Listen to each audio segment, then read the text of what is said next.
There's some breaking news seemingly over the last few hours on the internet. Chris Jones posted a tweet that had a screenshot of a phone call that was lasting an hour and a photo of Andy Reid tackling Chris Jones after they won the most recent Super Bowl. So up there at the top it says 1 hour green phone. So unless he's just, there are people that do that. They're just on the phone with people. Yep. And they're not talking or anything. They're just kind of walking through life. Yep. Yeah. I didn't know that. I had no idea that was happening until I ran into one of these people. They're like, yeah, just Just hanging out. they're here. Yeah. What do you mean? Who It's is a little weird. What are you talking about? somebody that they're just like I walked into a conversation and somebody said something through somebody.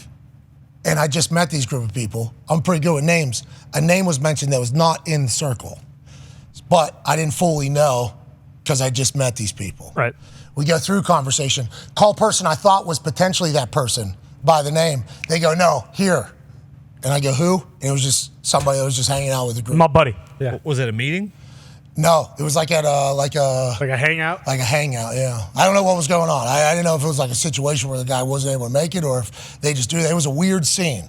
But nonetheless, this just happened. Chris Jones, hour-long conversation, tweeting a photo of Andy Reid celebrating. Looks like Chris Jones is back, just like he said drunkenly at the Kansas City Super Bowl parade before that ended in very devastating fashion. And then obviously, that's huge for the Kansas City Chiefs, A.J. Hawk.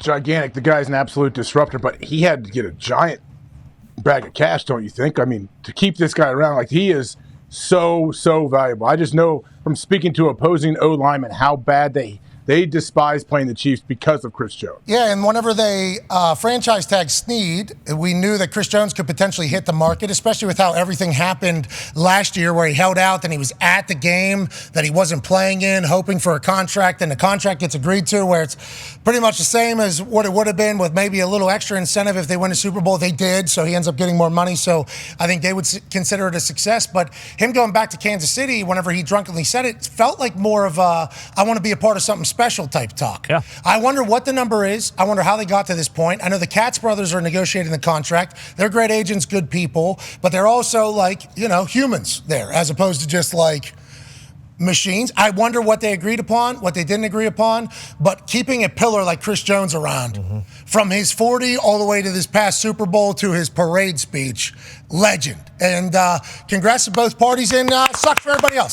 Yes, it does. Guys, I'm on. Sucks for everybody else.